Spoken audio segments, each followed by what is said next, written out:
students, let's discuss the question. In this question, we are given that which angle has a larger measure. First estimate and then measure. So here, look, we are given these two angles. Angle A is given and angle B is given.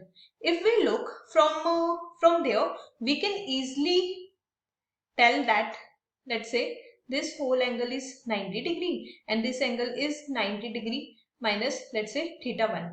And from here, this whole angle is 90 degree and this is 90 degree minus theta 2. So from here we can easily say that angle B must be greater than angle A.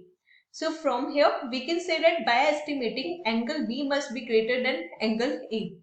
Or in order to calculate this value, we are going to use the protector. From here, first like that angle B seems to have greater value.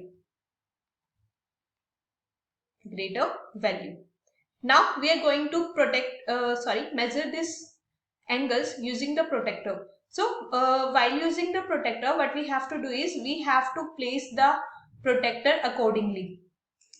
So we are going to place the center of the protector at this edge, and when we place the protector accordingly, the scale gives us the value of this angle. So when we measure this value using the protector, we get the value of the angle A, that is equals to 40 degree.